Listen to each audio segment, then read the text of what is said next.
It's 1 minute till showtime. Good evening, folks, and a hearty welcome to our drive-in theater. We have a wonderful evening's entertainment lined up for you, one that will provide several hours of pleasurable relaxation and diversion for you and your family. Did you fail to dress up for tonight's show? No tie, an old shirt and slacks, a house dress?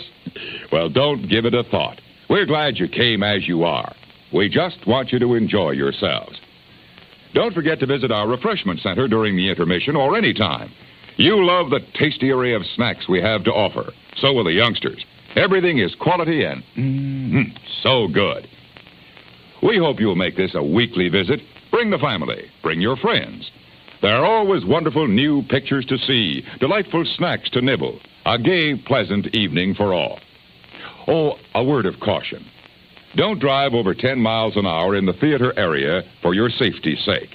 And Mom or Pop, go with the kids when they leave the car. We hope you have a wonderful time. And now, on with the show.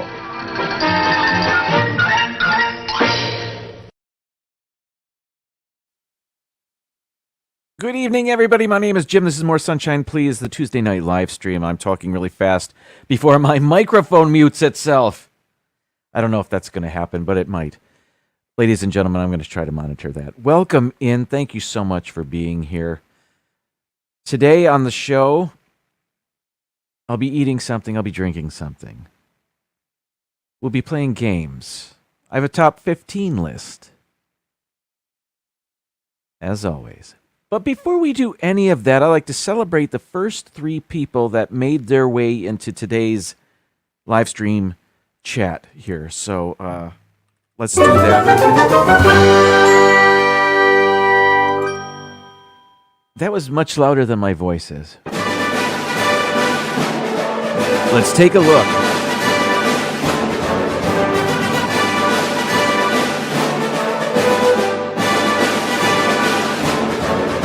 It's Joey's World is today's gold medalist. Congratulations. Samantha Lowe is our silver medal winner. And winning the bronze today, Pepper Tree Villa. Congratulations and thank you so much for your training and your hard work and your speed on which you chatted. I don't know anymore, but am I still, can you hear me? By all accounts, you can. But we'll see. Who else is here? And your chat may vary, but according to mine, those were the first 3 here, and quite often it's different for everybody else. Back up to the top of the chat. Sorry, I spaced there. We've got Keith BDF. Welcome in. Paul Eichenlaub is also here. Noah, a frequent medalist here. Hello, Noah. How are you? Donna Jaworski, season's greetings. Well, that's the one I wanted. Fox Hollow, good to see you as well. I hope you're doing well. Sebastian the Crab also here. Thanks for popping in. Mr. Fulton Mraz, I hope you're doing well. We've got Ben from Pepper Tree Villa also in the house. That seems really loud. I'll just, maybe. Disney Nerd Herders should be really loud too. Nerds! Welcome in, guys. I hope everybody is doing really well. This Life of Ours, welcome in. I popped into their live stream a few days ago. I don't know if they saw me, but I was there. I swear it. Anyway, I hope you guys are well. Who else? Who else is here? Movie Mania Nick, hello. Am I still... Okay, I think you can still hear me. PTV says yes. Thank you. But I'll keep checking that. I unplugged and plugged everything back in. I don't know if that's going to do anything, but yeah, we'll see. Dreamer Devra, hello to you. Happy Tuesday. I keep looking over. I have to monitor it. Sorry. Mom and Dad, hello. And I think I'm caught up. Thanks for being here, spending a bit of your Tuesday with me. I enjoy hanging out with you guys, just shooting the breeze, as it were. What's going on? Oh, let me tell you about yesterday. I went to my first spring training game of the season. It was the Yankees versus Tigers. Now, I'm a Tigers fan. As a matter of fact, before I continue about the game, I want to address my background here. You may have noticed I've got a different poster right there. Because baseball season started, I thought I'd switch it up. I always have that poster hanging up there, but you can never see it. I always have an Incredibles 2 poster there. I thought I would just swap them. And so that's what I did. So let me show you. The full poster. Now, I had this as a kid. That's Al Kaline, Mr. Tiger. And in 1974, he got his 3,000th hit. And at the time, he was only the 12th player to get 3,000 hits in Major League Baseball. Right after Roberto Clemente did it. So he was the next one. Since Al Kaline did it, about 8,000 other players have done it. But at the time, he was only the 12th player to do it. So in honor of the upcoming baseball season and the game I went to yesterday, I thought I'd make the swap. Kate Wilby, welcome in, and thank you. I see the super chat. Thank you very much. You're always very kind and generous with that. I will be drinking 3 different things today and eating a couple. However, and I know it says coffee here, and I love coffee. I don't have coffee today, but I've got I think I have other caffeine coming here. Kay, thank you so much. I'm going to have coffee next week. I saw something about the Royals, and I'm sorry if that's about baseball. Keith, Royals are at 800, and the Guardians are at 250. Well, there's only been a couple of games, and it's spring training. You know, they're playing all their young guns and their hopefuls. Anyway, Monorail Molly, welcome in. Michelle the Quilter, hello to you. Happy Tuesday to you guys. All right, so back to the game. Okay. Spring training is in full swing, and the Major League Baseball teams that play their spring training games in Florida, they call that the Grapefruit League. All the other teams play in Arizona. They call that the Cactus League. Well, the Grapefruit League, you've got the Yankees, the Tigers, the Phillies, the Pirates. It goes on. Anyway, so the Tigers went to Tampa, which is where they play, where the Yankees play their spring training games at Legends Field. It used to be called Legends Field. Now they call it George M. Steinbrenner Field. I guess because it rolls off the tongue easier. Anyway, when you own the team, you can name things after yourself, I guess. I agree. Let me take a break. This is from the fine folks at Pepper Tree Villa. I believe Doug designed that, and I love it. It is a great shirt. Put the link in there for the shirts, if you will. Rob Fuzz is here. Welcome in, Rob. I missed Rob's live stream of the snowstorm yesterday, but I watched it about an hour ago, and it was fun. Picking up John Fuzz. That was very cool. I hope you're safe. Anyway, I'm not a Yankees fan, and it appears Molly is not either. But I am a Tigers fan, so I was invited to go to the game. I've got a couple of pictures, and none of them are great, but I also have video, and it is great. So here we are. We parked. We have to park across the street. We take a bridge over to the field. That's George M. Steinbrenner Field, where the Yankees play their spring training games, and then the Tampa Tarpons play their Double-A games. That's a minor league team of the Yankees. I think they're the Tampa Tarpons. Don't really know. I'm not for sure about that. And here's kind of the same shot at night. A little different. Very cool. It wasn't a full house, but there was a good crowd, and I'll show you my seats right behind the right field foul pole, or fair pole, if you will. The glass is half full here. That was before the game. Game time was 6:35 p.m. We got there quite a bit before game time, so we sat there, and we were at these seats. You could see the tables in front of us. Those particular seats have tables in front of them, and so we were enjoying our concessions there. So anyway, back to me.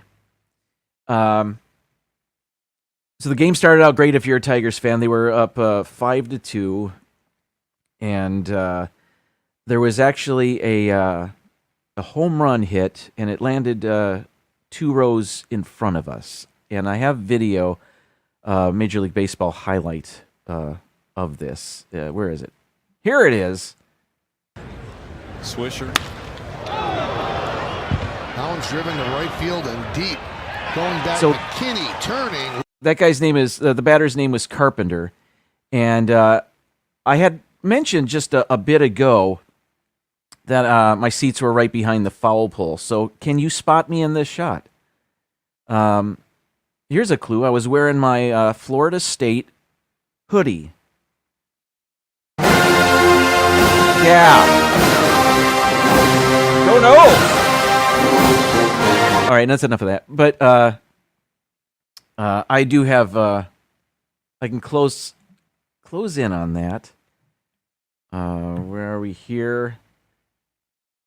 Let me cut to it. If you couldn't see me before, maybe you can see me now. I am obscured by the fair pole. Donna sees me. Thank you. And thankfully can still hear me. My mic is still going strong. There's the Pepper Tree Villa link to the T-shirts, and they got some good ones. Check them out. All right. That's enough of that fun. So the Yankees broadcasted their spring training game in the New York market. So I was on TV in New York, and I think I have an agent now, and we're working on a deal. Anyway, it was a lot of fun. We actually left after the 5th inning. The weather was beautiful, nice and cool, and very pleasant. There are some new rules in Major League Baseball this year. There is a pitch clock. Pitchers have 15 seconds in which they have to throw each pitch. The batters, once they step in the box, they have to look at the pitcher and they can't look away. It's weird and different, but Major League Baseball is all in on this for all the spring training games. They're not easing into it. They've implemented these 2 or 3 different brand new rules for all the games now. And apparently all the games are moving quicker. And when you leave after the 5th inning, they move really quick. No, we were happy to leave at that time. I had to work the next day, and it was all good, but it was beautiful. And as a Tiger fan, we left. I think they were up 5-2. They ended up losing 8-5, so we left at just the right time. But again, the Yankees didn't start anybody of note except their pitcher, and I can't even remember who it is now.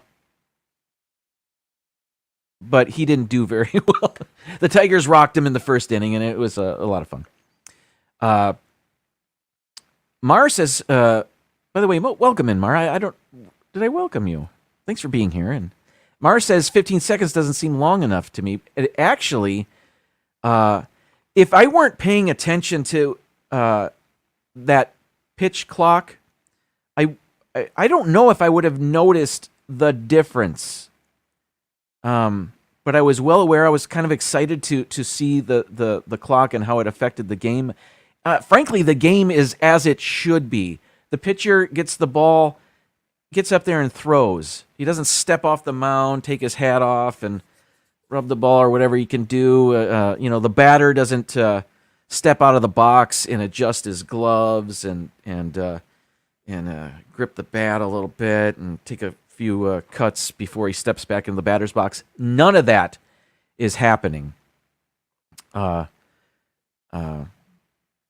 boy, somebody can't. Somebody still doesn't like change here. I think I am a fan of the rule changes. What's interesting is there was a clock behind each on deck circle. On the walls of the field there, so you could see the clock from where we were. There's also a clock in dead center field. I imagine that's for the batter and the really the umpire. And there were no violations of the time. I saw the clock get down to about 2 seconds a couple of times, but that was enough. And then I thought there was a rule about how many times a pitcher can throw to first base if there's a runner on first, like a pickoff attempt. I don't know about that. I'm not sure about that. I'm not well versed on all the rules, but what's Ben saying here? Oakland A's fan. Some relief pitchers have been known to take up to 90, 120 seconds between pitches, which is ridiculous. Well, now they're taking about 13 or 14, and that's a whole lot better. Games are ending somewhere between an hour and a half and 2.5 hours and 2 hours and 45 minutes, which is a lot quicker than in years past. It was getting silly. Get in there. Get in the batter's box. Get ready for the pitch. Pitchers, get the ball. Get the sign. Throw the ball. What am I doing? I don't even know what I'm doing right now. My mic is still on. Fantastic. All right. What's next? Let's eat. Let's eat and drink. And yeah.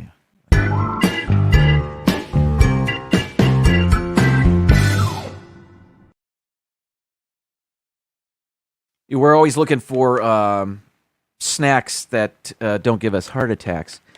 And we were in Sprouts the other day, and we came across this. It's already been opened, but they're called Snaps. These are baked chickpea thins, and these are umami flavored. And that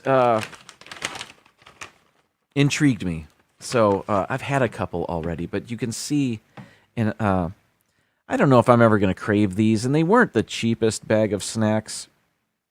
You can see they've been stamped thin. But what the heck? Let's eat one right now.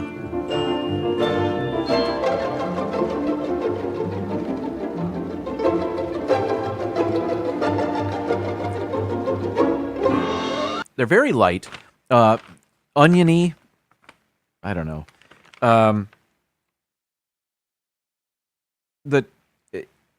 It looks like a communion wafer, but it's crunchier. Anyway, those who know. What are they? And it doesn't matter. Am I still on?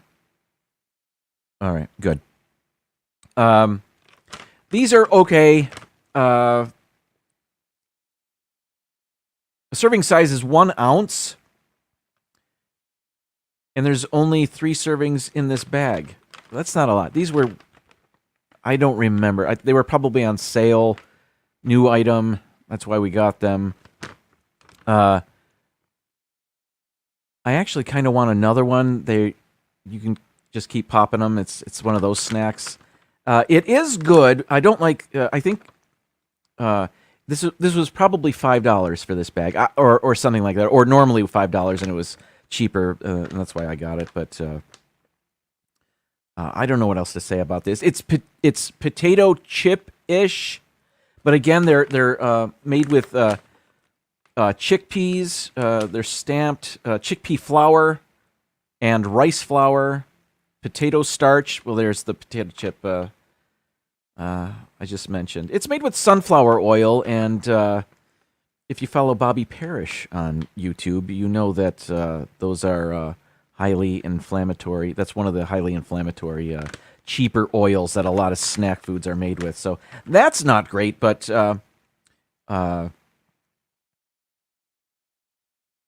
yeah, you want the seed oils. Those are the better ones for you.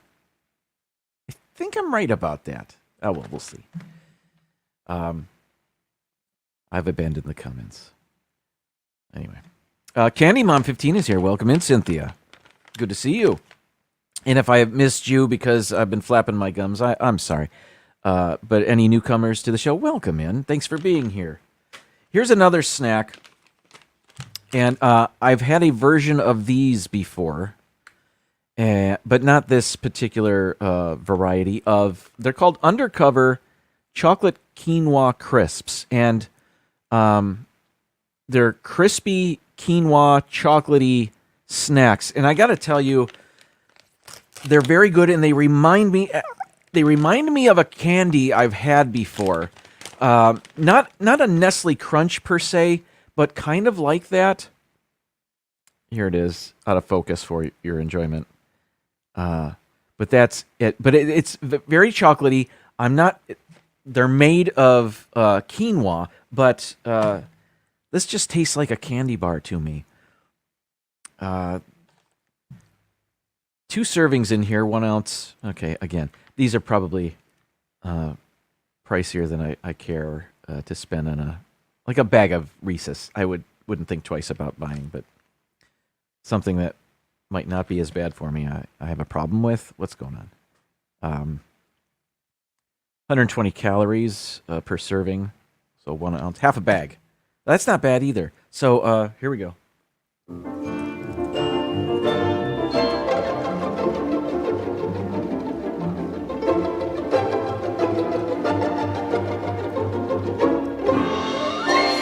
Okay, I forgot. These have blueberries in them. The other ones I had were milk chocolate with probably sea salt or something, and then there was just a dark chocolate. And I forgot to mention that these have dried blueberries in them. I think I prefer without the blueberries, but I like the consistency. It's chewy, but there's something there. It's substantial. It's the blueberries give me a little bit of a chunky bar vibe. Do they still make those? I don't know. It doesn't matter. Debbie Bernfeld, welcome in. Good to see you. Thanks for being here. Okay, now it's time for my beverage, which isn't coffee today, but that's all right. We'll have coffee again next week.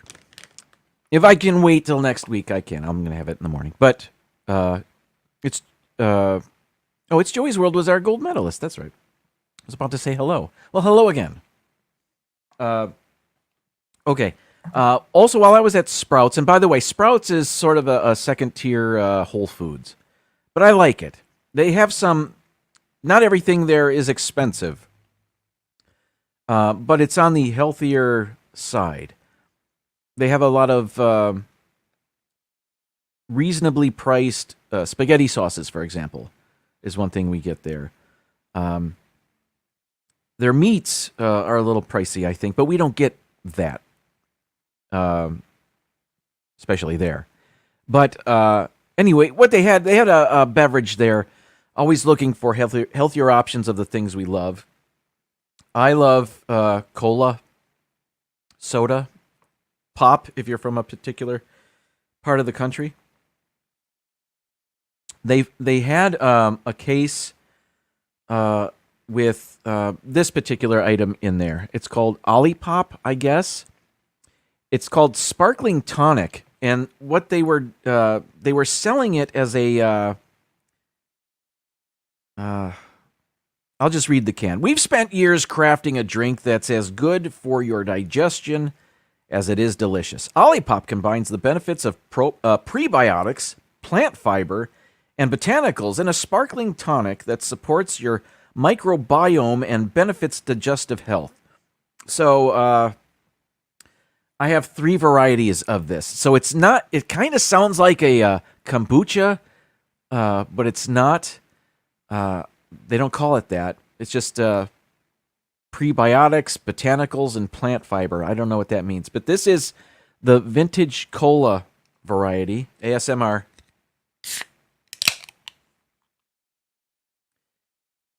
I have 3 cups. My first cup is Sesame Street. All right. Okay. It has a cola smell, but not a Coke or a Pepsi. Maybe more Pepsi than Coke, but there's certainly, whatever this drink is, whatever this potion I'm about to drink is, they've tried to make taste like cola. And they may have gone overboard in the cola flavoring. It kind of, you know what, cola flavored candy, you know that smell? That's what I'm smelling right now. All right, here we go. Different music, maybe?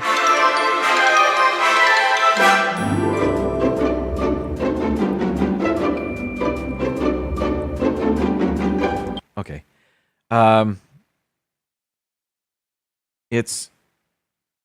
It's very sweet, and it's, if I remember correctly, it's sweetened with stevia plant. Not stevia, but stevia plant. I don't know the difference.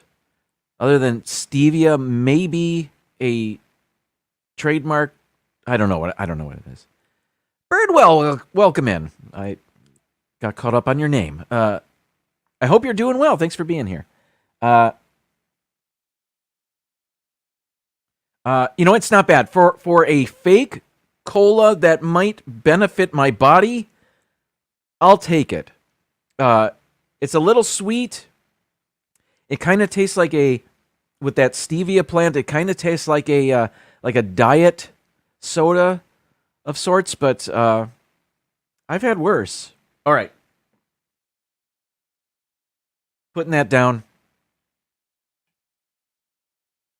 Our next one is classic root beer. This cup just has a monkey on it. A monkey with, I don't know, ice cream on its head? Must have been a birthday thing. Okay. All right. Can we...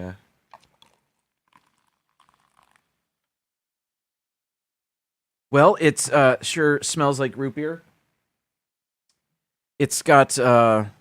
this should be glass so you can see. It foamed up, like, you know how root beer foams up more? It has that amber foam, and it foams up more than your normal soda. It did that a little bit, but it's already gone.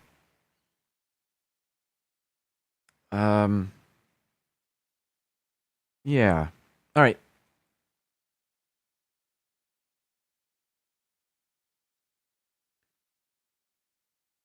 Again, this is a drink that's trying to mimic real root beer. It's in the neighborhood. Again, it's got that stevia flavor. But if I were eating something, for example, when we go to Culver's, for example, if you have a Culver's in your neighborhood, maybe you know what I'm talking about.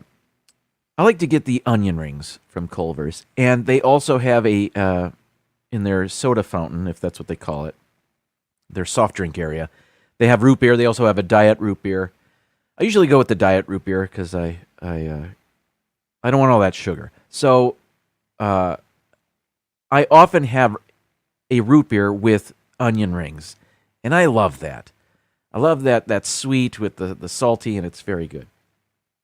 I think I could drink this with onion rings and be perfectly content. I think it would be all right. It mimics root beer enough. Again, it's like a diet root beer, but not maybe more diet than the diet root beer I usually drink. I'm rambling, but my mic is still working.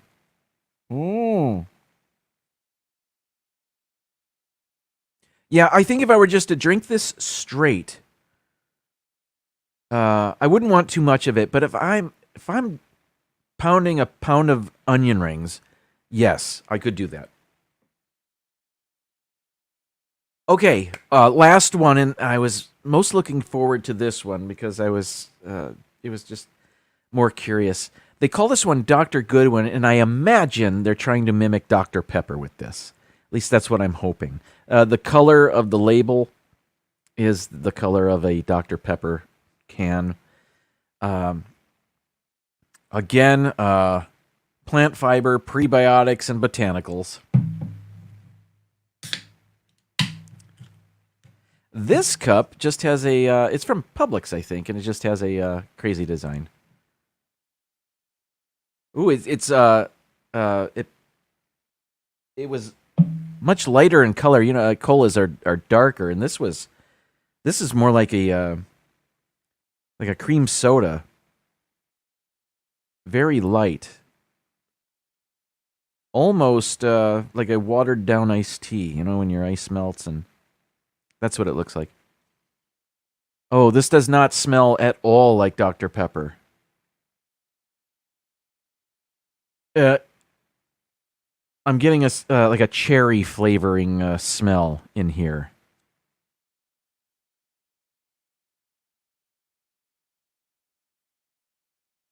This is like a cherry soda of sorts, not Dr. Pepper.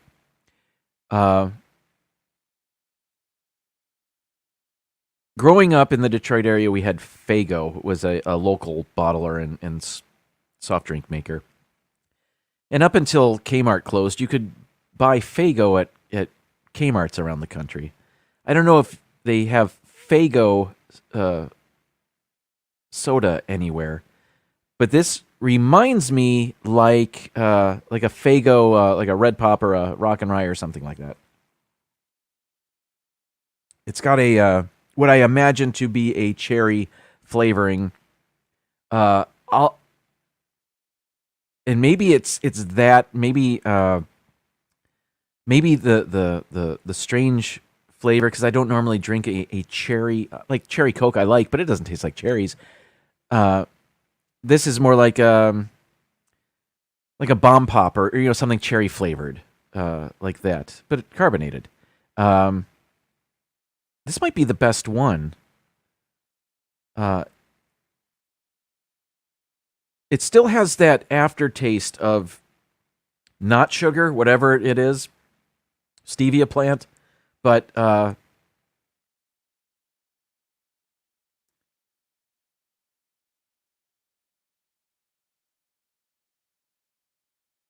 not bad. This is, I want to say this is a soda, like if you were at a party as a kid and they only had sodas that you weren't familiar with, like the parents bought the cheapest of the sodas in the store because they had to buy a lot of it. So it was like wow soda or whatever. It's kind of like that, but not bad. All in all, if I'm getting some sort of health benefit from the prebiotics and the botanicals and the plant fiber, these are all a yes. Now they're expensive. These are expensive, like a bottle of kombucha would be expensive. But these were on sale. I know these 3 cans were $5. Now that sounds like a lot at the grocery store. But imagine you're at Disney World. That's a deal, okay? You just gotta, it's how you look at things. All right. Let's play a couple quick games. You know, I like to play Wordle, so let's do that.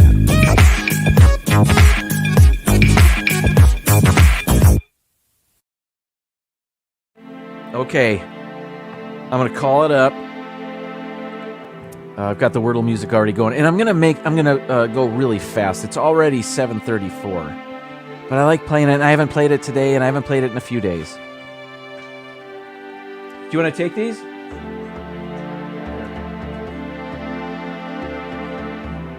one more down there. Okay, thank you. All right. Oh, let's call this up. Oh yeah, this. Sorry, I wasn't more ready for this. Here you go. No, I get it. Thank you.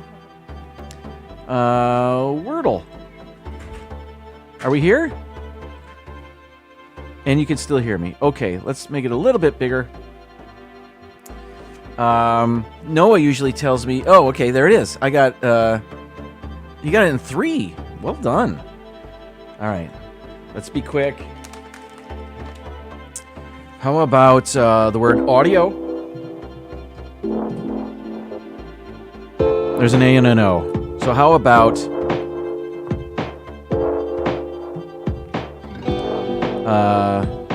Come on, Jim, be quicker about this.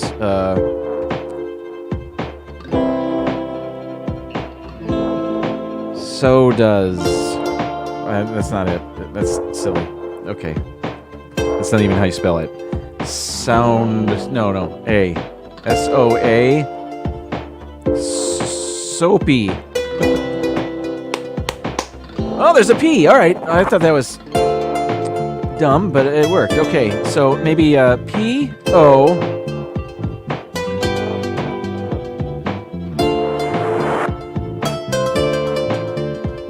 P-O...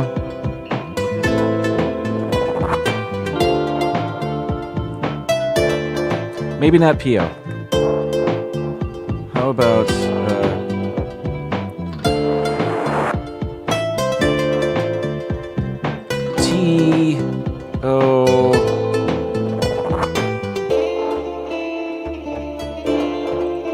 Tapas. No, that's not how you spell tapas either. Okay. Let's go back to P-O... Trying to do this fast.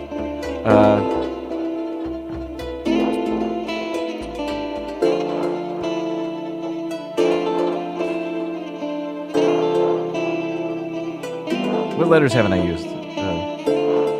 U-R-C-H. No, that's not the solution, but at least I'll... Okay, so I know P-O... Maybe, you know what? I'm going to use more letters just so... I'm going to use the letters I haven't used to make up a brand new word, just so I can figure out what other letters are here. So...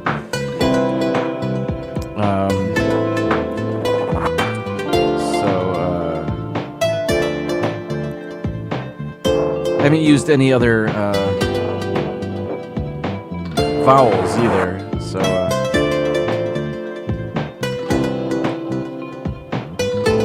alright. This is much slower than I wanted to go.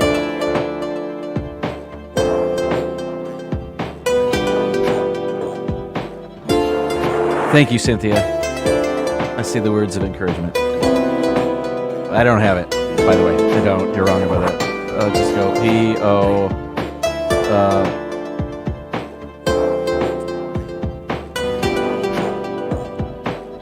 Power. That's not it. That's not it. Alright, P-O... poker. No, not poker. It can't... There's no ER. Okay, I'm gripping here. I feel the eyes of the nation looking at me, and I'm failing.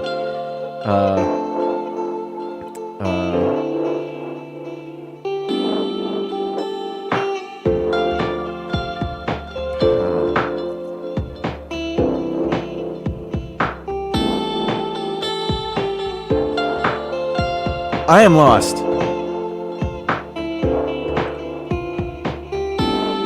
I saw Nick put this. It can't. There's no R though. But P. Okay, so A is the last letter. So P-O-L something A. Polka. Is it polka? That's ridiculous. Or is it? Thank you, Nick. All right. The game I really want to play is Chronophoto. So let's do that, where we guess which year the picture.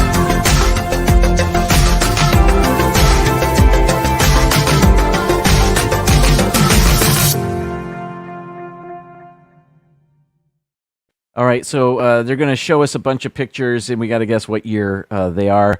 It's somewhere between the year 1900 and 2022. So here's our first picture. Looks like there's a food truck, which is more of a recent thing that it really took off. These people aren't wearing masks, so it wasn't during COVID. So I'm guessing pre-COVID. I'm going to zoom in a little bit. Skinny jeans everywhere. Well, not everywhere. Okay.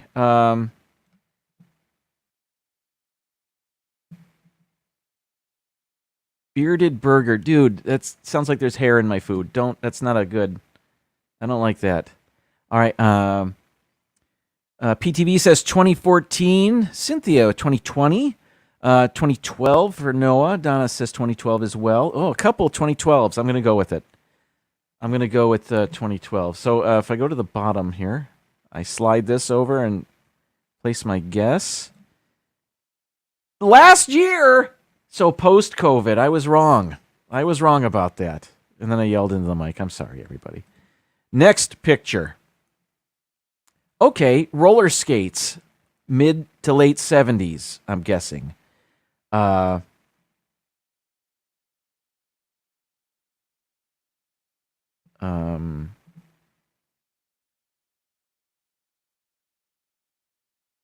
Anybody famous? No, I don't think so. Well, that lady kind of looks like Julianne Moore a little bit, but that's not her. But this is disco era, maybe a little post-disco era. You know, when they had when they were releasing those movies with roller skating as its main theme. Xanadu, I'm thinking of Roller Disco USA, the one with Flip Wilson. Anyway, I'm seeing 78, 78, 79, 74, 73, 76, 75. I'm thinking Cynthia, 79, maybe even later. Maybe 80, probably not 80s. I don't know, though. It's around there. It is around there. Ben says 75. I think that's a little early. I like 79. I like that guess. Where am I going? I like that. Late 70s, I'm thinking. Coming into the 80s, I probably totally wrong. Totally right. Well done. Who guessed that? Cynthia. Great job. Great minds. Okay, next one. Third picture. Okay. Let's zoom in here. This is early to mid 70s, I'm guessing. Maybe even late 60s. I don't know. I like the baskets on the bikes. Banana seat. Oh, this girl didn't get the pretty basket, just the wire basket. That's all right. She's happy. She's smiling. Lots of glasses. Kerchief around the head. I'm thinking early 70s. What say you? Donna says 71. Got some 68s in there. Paul says 68. Nick says 66, 67 from Noah.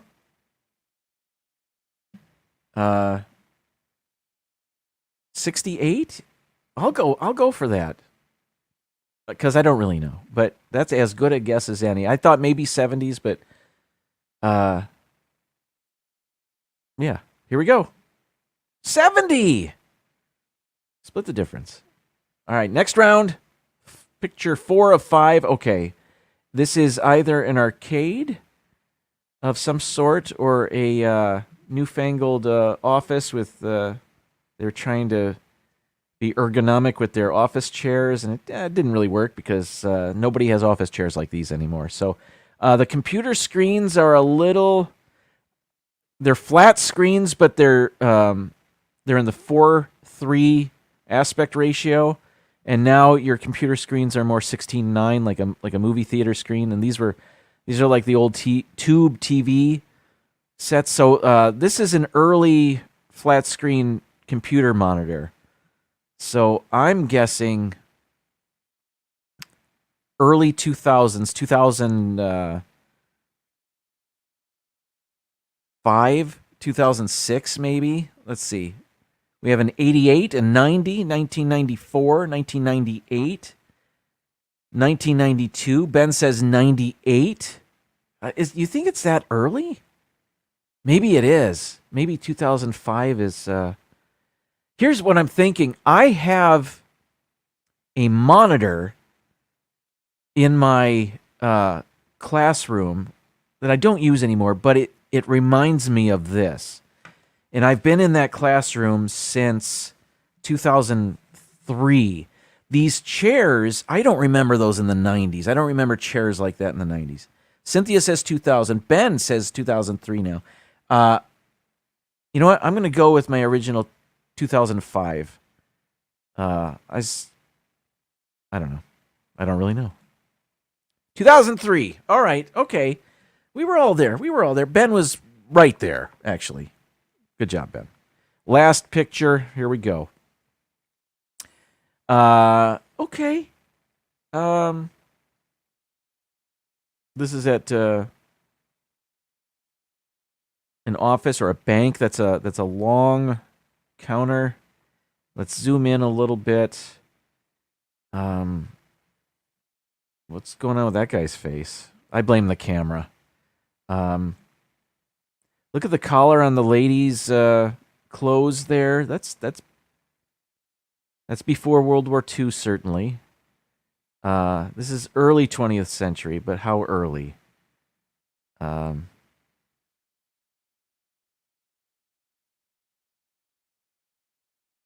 not sure. I'm going to rely on the chat for this one.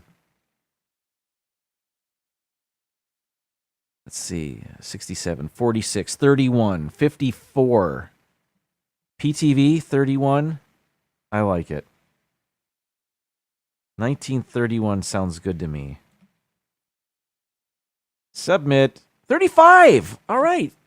Great job.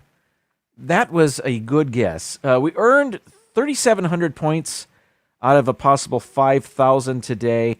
I do enjoy playing that game with you guys. I find that to be a lot of fun. Let's take a quick break, and we'll come back, and I've got a top 15 list, and we're celebrating today. I'll be right back. It's refreshment time, folks. Time out for a delicious snack in our sparkling refreshment building. Every item a fresh, appetizing taste treat. Fresh popcorn, delicious and crisp, with or without butter. Sizzling hot dogs, bursting with juicy goodness. French fries, crisp and golden brown. Tender, tasty hamburgers with all the trimmings. There's plenty of time to treat yourself to something good to eat at our refreshment center. Man, those guys really tried to sell their refreshments. You'll have to go back and watch that again. Watch the replay of this live stream. Go back and watch that again. And when the guy says hamburgers with all the trimmings, and it couldn't be a worse picture of a hamburger, it's kind of funny. Well, what are you going to do? All right, today is National Pancake Day. February 28th is National Pancake Day in the United States. Why? Because I think IHOP is behind it.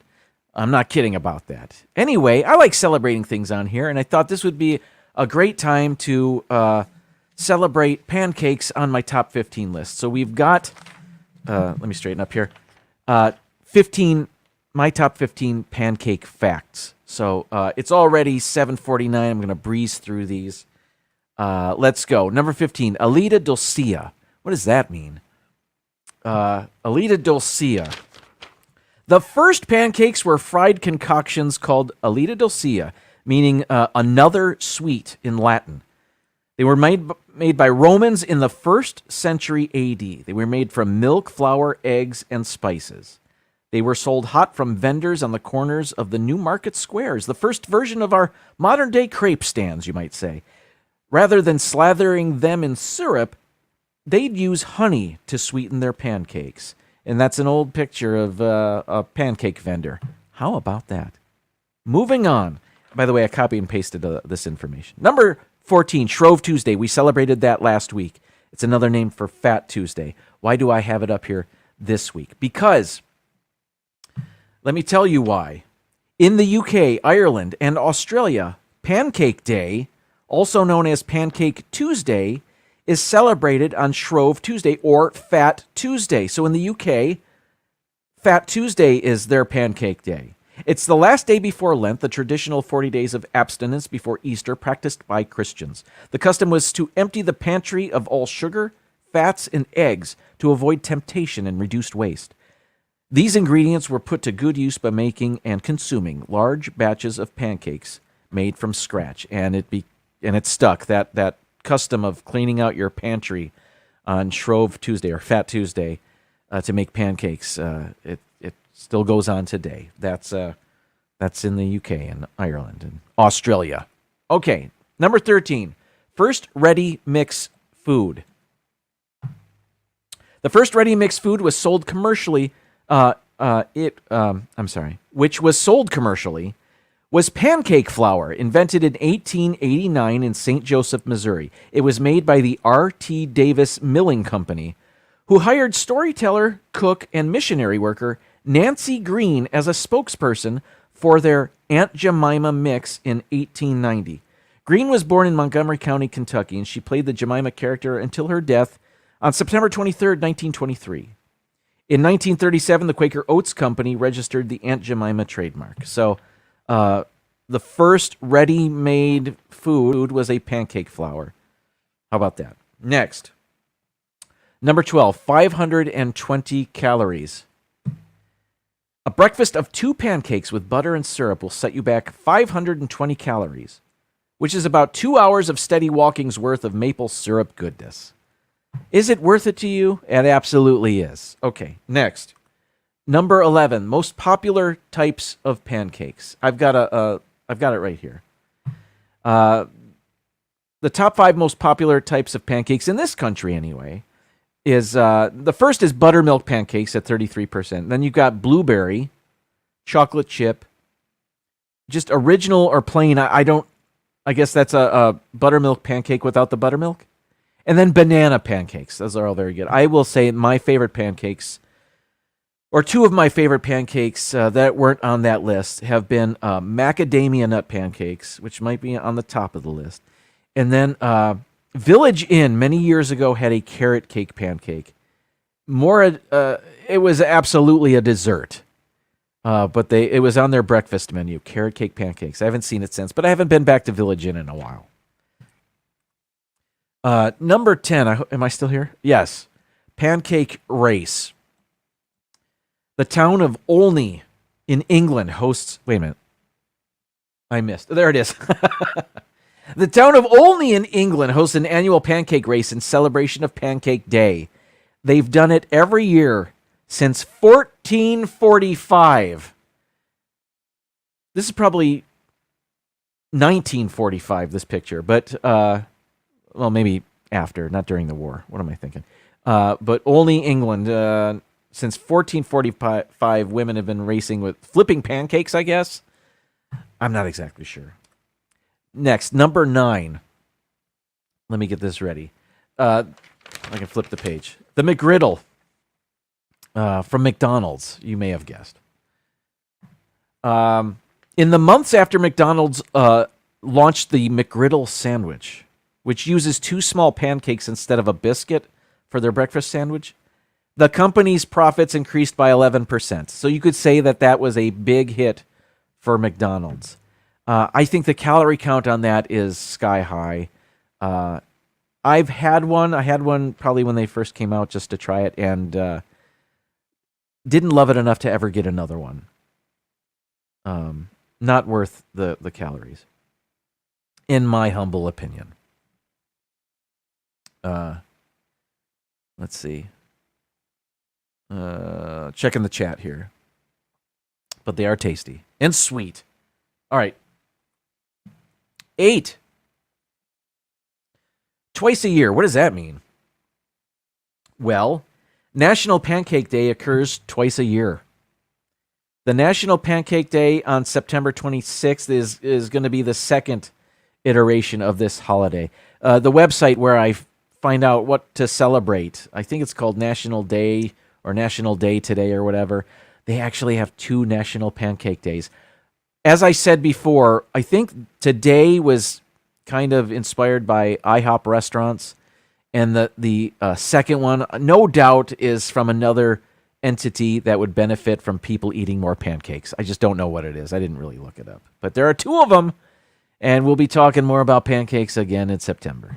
Not really. Next. I missed the button. Next. I don't know how to say this. Number 7 is, I'm just going to sound it out in English, blood platar. I'm 100% certain that's not how you say it. Blood patar. What is that? I've got a picture. It's what you think it is. In Sweden, you can order blood platar, which are pancakes made of whipped pork blood or reindeer blood. Also made of eggs, flour, and either water or beer. Lingonberry jam is a popular topping with these things. So it's a type of pancake made with animal blood in Sweden. Not available at IKEA. Maybe it is. I don't really know. I haven't checked. Isn't that awful? Yes. Number 6, 31 feet. That's a record. But what record? Okay. The record for the world's highest pancake toss belongs to this guy, Dominic Kuzakrea, who flipped a pancake 31 feet and 1 inch into the air in November 2010. Now, this guy has many pancake-related world records. I don't know if any of them involve eating pancakes. They're all about like flipping pancakes. How many times he flipped pancakes in an hour or something like that. But this particular record I speak of is he flipped a pancake 31 feet in the air. Thought it was a little interesting. I prefer records like that other than trying to, like a hot dog eating contest, like trying to cram food in your mouth. That's gross to me. Number 5, flapjack. Now, I never knew flapjack meant anything else other than like a pancake. I was wrong. Flapjack. In the United States and Canada, flapjack is a widely known but lesser used term for pancake. In places like the UK and Ireland, however, a flapjack is a baked bar cooked in a flat oven tin and cut into squares or rectangles, made from rolled oats, fat, typically butter, brown sugar, and syrup. It's also known as a cereal bar, or oat slice. The snack is similar to the North American granola bar. I did not know that a flapjack was anything other than a pancake, but I think originally it's this thing, this granola bar that you make in a pan. Who knew? I mean, everybody but me, probably. Next, number 4, $1,166 per serving. What could that mean? Is that the most expensive pancake? Yeah, it is. The world's most expensive pancakes are made by the Radisson Blue Edwardian Hotel's 5-star Opus restaurant. Their pancakes have pink champagne, a lobster, truffles, and caviar. The dish costs $1,166 per serving. Now, that doesn't even... Those ingredients together, champagne, lobster, truffles, and caviar, that doesn't sound great to me together. Individually, probably. But together, you just wanted to slap stuff together and put a high price tag on it as a gimmick, which, you know what, more power to you. I don't care. I'm never going to order that. It doesn't even look good to me. But maybe it is. Who's to say? Don't judge a book, Jim. Number 3, Southerners. Let's see. I don't really have a picture of Southerners. I just have a picture of pancakes with a bottle of Cracker Barrel syrup. That's what I have. In the U.S., Southerners eat the most pancakes, accounting for 32.5% of our pancake consumption. That's the fact. So Southerners are the biggest consumers of pancakes in the United States. Number 2, 2% of people hate pancakes. Is that true? Well, in a survey conducted with 1,000 Americans, 20 people said not only did they dislike pancakes, but they actually hated them. A quarter of those interviewed revealed they ate them every week. Now, I like pancakes. I certainly don't eat them every week. But as somebody with a vegetarian diet, there's a lot on breakfast menus around the world. A lot of breakfast stuff has meat in it, whether it's sausage or ham or bacon or whatever. Pancakes, while not vegan, are a vegetarian option. So I go for that quite often. So, all right. Number one on this list of pancake facts. Flat as a pancake. Here we go. According to the Oxford English Dictionary, flat as a pancake has been a catchphrase since at least 1611. You get a bonus fact here with this graphic. Scientists used a confocal laser microscope to map the topography of an IHOP flapjack and determined that the state of Kansas really is flatter than a pancake. That sounds like nonsense to me, but what are you going to do? Ladies and gentlemen, it's 8:01. I don't know if Mouse Talk is live or if they're at the park or if they've been live for an hour already, or maybe they're going live right now, or maybe they've been in my chat and I haven't been paying attention. D&G Explorers, welcome in. Thanks for being here. Good to see you guys. That's my show for today. Thank you so much for stopping by, enjoying your time is what I do. Thanks for being here.